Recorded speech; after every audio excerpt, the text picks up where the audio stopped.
निरोगी राजस्थान योग में राजस्थान में आप सभी का हार्दिक स्वागत है। आज वीडियो में आप जो ये पौधा देख रहे हैं, इसके बारे में जिनको अगर आयुर्वेद का थोड़ा बहुत ज्ञान है वो आसानी से बता सकते हैं इस पौधे का क्या नाम है।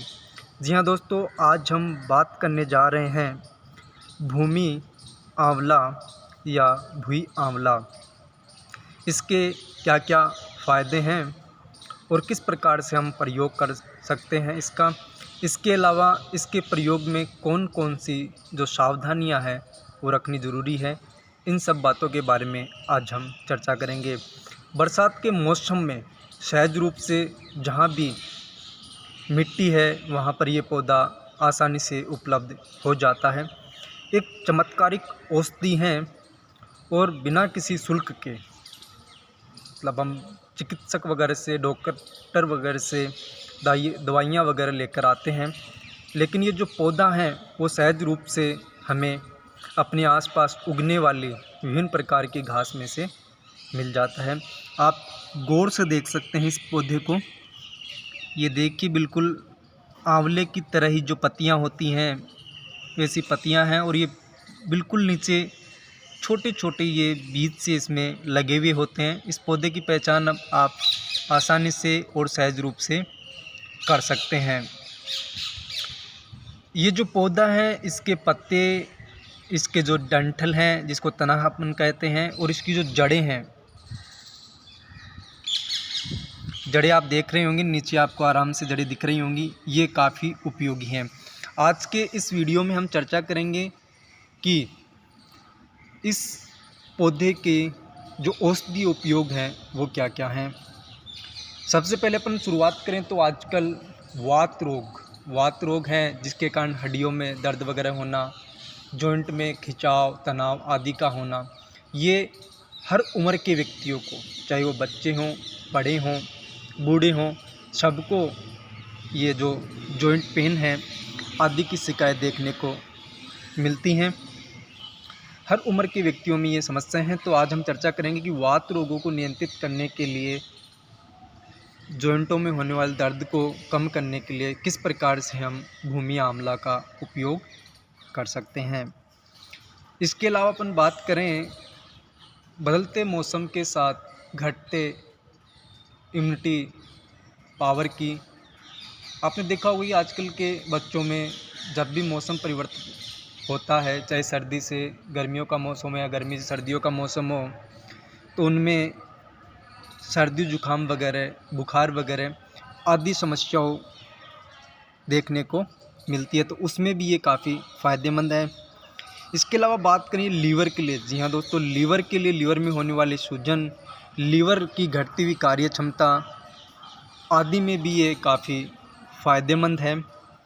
अपच जैसी समस्याओं का निवारण करने के लिए, अल्सर की जो समस्या होती है, पेप्टिक अल्सर, उसको कम करने के लिए भी ये काफ़ी उपयोगी हैं।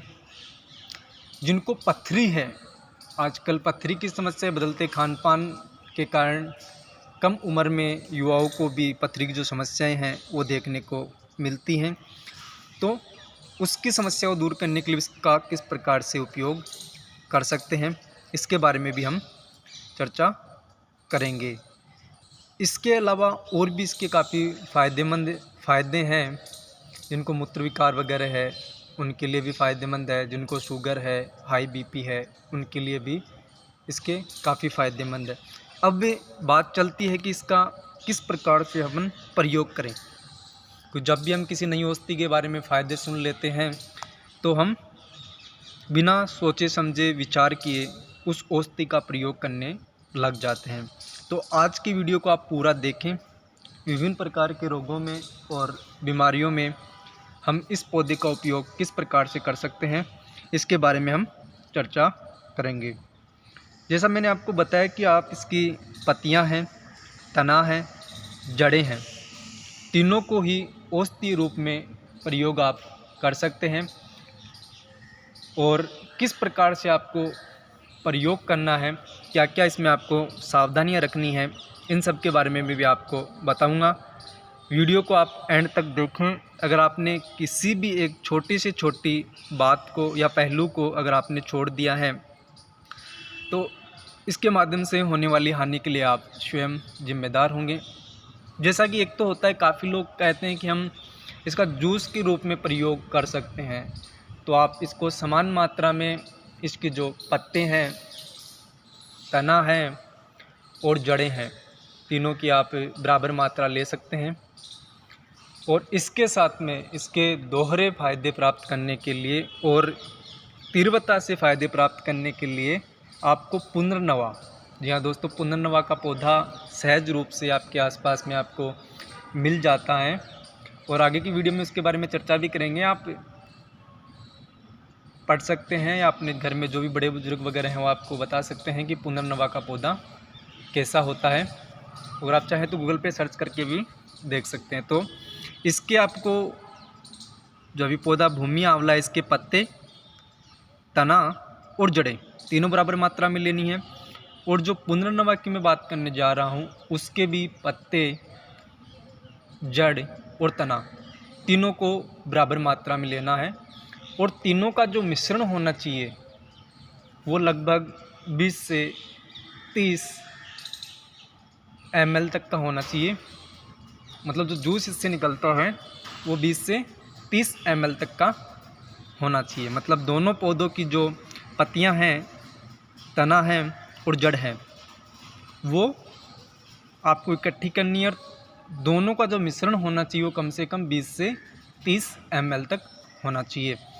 और किस प्रकार से आप सेवन कर सकते हैं, काफ़ी लोगों को होता है कि इसमें किन किन चीज़ों का हम परहेज करें और किस समय इसका अगर आप प्रयोग करें तो काफ़ी फ़ायदा हमें मिलता है। अगर आप इसके सौरस का अगर आप प्रयोग करते हैं, सुबह खाली पेट करें तो आपके लिए काफ़ी फ़ायदेमंद होता है। इसका स्वाद थोड़ा कड़वा, कसेला हो सकता है, तो काफ़ी लोग ये होते हैं कि इसके सौरस का प्रयोग है वो बिना किसी अन्य, जैसे मान लीजिए काफ़ी लोग कहते हैं कि इसमें पानी मिला के ले सकते हैं क्या, या किसी अन्य फल का जूस वगैरह, तो आप इसमें अगर इसके सौरस का प्रयोग नहीं कर सकते हैं तो इसमें आप पानी भी बराबर मात्रा में मिला के ले सकते हैं। मान लीजिए 30 ml आपने इसका वो जूस बनाया है तो 30 ml पानी मिलाकर भी आप सेवन कर सकते हैं। तो ये बच्चों में बदलते मौसम के साथ होने वाले सर्दी, जुकाम, बुखार आदि में काफ़ी फ़ायदेमंद है। लीवर की होने वाली तमाम प्रकार की बीमारियां हैं, चाहे वो हेपेटाइटिस बी वगैरह हो या लीवर में सूजन वगैरह हो, लीवर की कार्यप्रणाली अवरुद्ध वगैरह हो गई हो, उन सब प्रकार की बीमारियों में उपयोगी हैं। किडनी में होने वाले स्टोन के लिए भी काफ़ी प्रभावी हैं। पाचन संबंधी समस्याओं का जो सामना करें, जिनको अपच वगैरह की शिकायत रहती है, कब्ज़ वगैरह की शिकायत रहती है, उनके लिए भी काफ़ी फ़ायदेमंद है। अब काफ़ी लोग कहते हैं कि वो इसके जो जूस हैं या शवरस हैं उसका प्रयोग नहीं कर सकते, कोई क्या इसके पाउडर का भी हम सेवन कर सकते हैं। तो आप इन तीनों ही चीज़ों को, चाहे वो फूल हैं, तना है और जड़ है, इनको सुखा के आपको लगभग 20 से 30 ग्राम पाउडर बना लेना। आप चाहे तो ज़्यादा मात्रा में पाउडर बना सकते हैं, 50 ग्राम की मात्रा में बना सकते हैं, 100 ग्राम की मात्रा में आप पाउडर बना सकते हैं। लेकिन जब भी आप इसका काढ़ा बनाएं तो 10 ग्राम की मात्रा लेनी है आपको। भूमि आंवला और पुनर्नवा है, उन दोनों की आपको 10 ग्राम की मात्रा पाउडर की आपको लेनी है और 400 ग्राम पानी में उबालना है। जब पानी की मात्रा 100 ग्राम रह जाए उसके बाद में इसको एक सूती कपड़े से छान के आपको बिल्कुल गुनगुना होने के बाद सिप सिप करके पीना। और इस काढ़े का सेवन अगर आप रात को सोने के पूर्व एक आखिरी पेय के रूप में सेवन करते हैं तो आपके लिए काफ़ी फ़ायदेमंद होता है। काफ़ी लोगों में ये भी होता है कि हम मतलब पहले पाउडर बनाएं, उसके बाद में काढ़ा बनाएं और उसके बाद में सेवन करें। इतना मेहनत करने वाला काम नहीं होता। तो आप इनके जो पत्ते हैं, तना है और जड़ हैं, इन तीनों का आपको सुखा के पाउडर बना लेना है और लगभग 3 से 5 ग्राम पाउडर हैं वो आपको गुनगुने जल के साथ में सेवन करना है। ध्यान रखिए, रात को अगर आप सेवन करते हैं तो सोने से पूर्व सेवन कर सकते हैं, और सुबह जब आप सेवन करते हैं तो खाली पेट आपको इसका सेवन करना है। अब ध्यान रखी जाने वाली जो मुख्य बातें हैं वो कौन कौन सी हैं उसके बारे में मैं आपको बता देता हूँ। जैसा कि इसके बारे में बताया गया है कि ये आंतों की कार्यप्रणाली को सुचारू करता है, कब्ज और अपच जैसी समस्याओं से निजात दिलाता है। लेकिन ध्यान ये रखें कि इसका सीमित मात्रा में सेवन करें। हर व्यक्ति की उम्र और उनकी प्रकृति है वो अलग अलग होती हैं, तो एक बार सेवन करने से पूर्व आप अपने परिचित किसी आयुर्वेद चिकित्सक से ज़रूर इसके बारे में राय ले लें, क्योंकि सबकी प्रकृति, उम्र और लिंग के आधार पे जो दवाई का सेवन है वो अलग अलग होता है। अगर आप सेवन करने से पूर्व एक बार हमें कमेंट बॉक्स में लिख सकते हैं,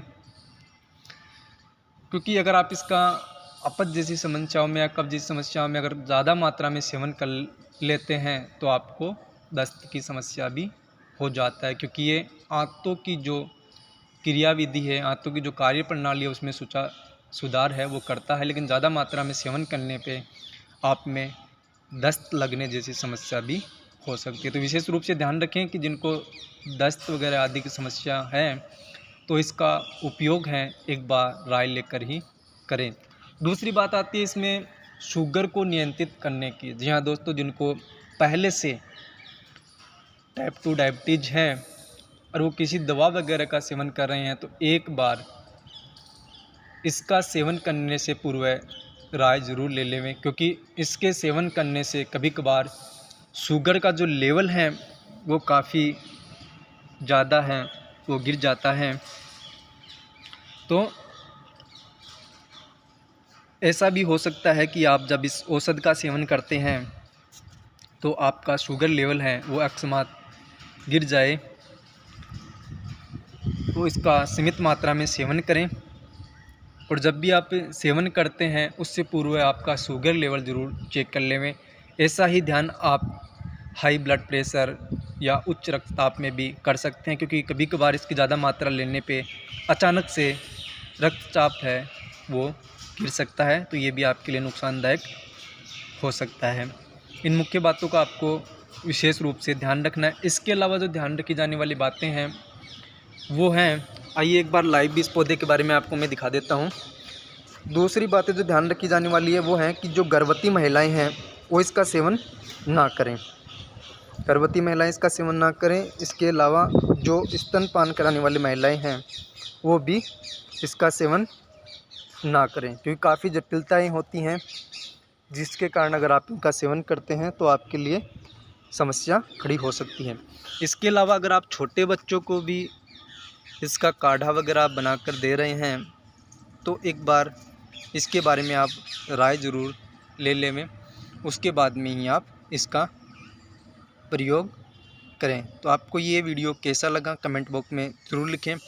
अगर आप भी इन सब से संबंधित किसी एक भी समस्या से ग्रसित है, चाहे वो लीवर की समस्या हो, किडनी में होने वाली स्टोन की समस्या हो, अपच की समस्या हो, हाई ब्लड प्रेशर की समस्या हो, शुगर की समस्या हो, या जॉइंट में होने वाले पेन, वात आदि रोगों से अगर आप ग्रसित हों और इनके संदर्भ में आप इसका प्रयोग करते हैं तो एक बार आप हमसे राय है वो ज़रूर ले लें, क्योंकि सिर्फ फ़ायदे और फ़ायदों के बारे में सुनकर ही ज़्यादा मात्रा में किया गया सेवन आपके स्वास्थ्य के लिए हानिकारक हो सकता है। नमस्कार, जय हिंद, जय भारत।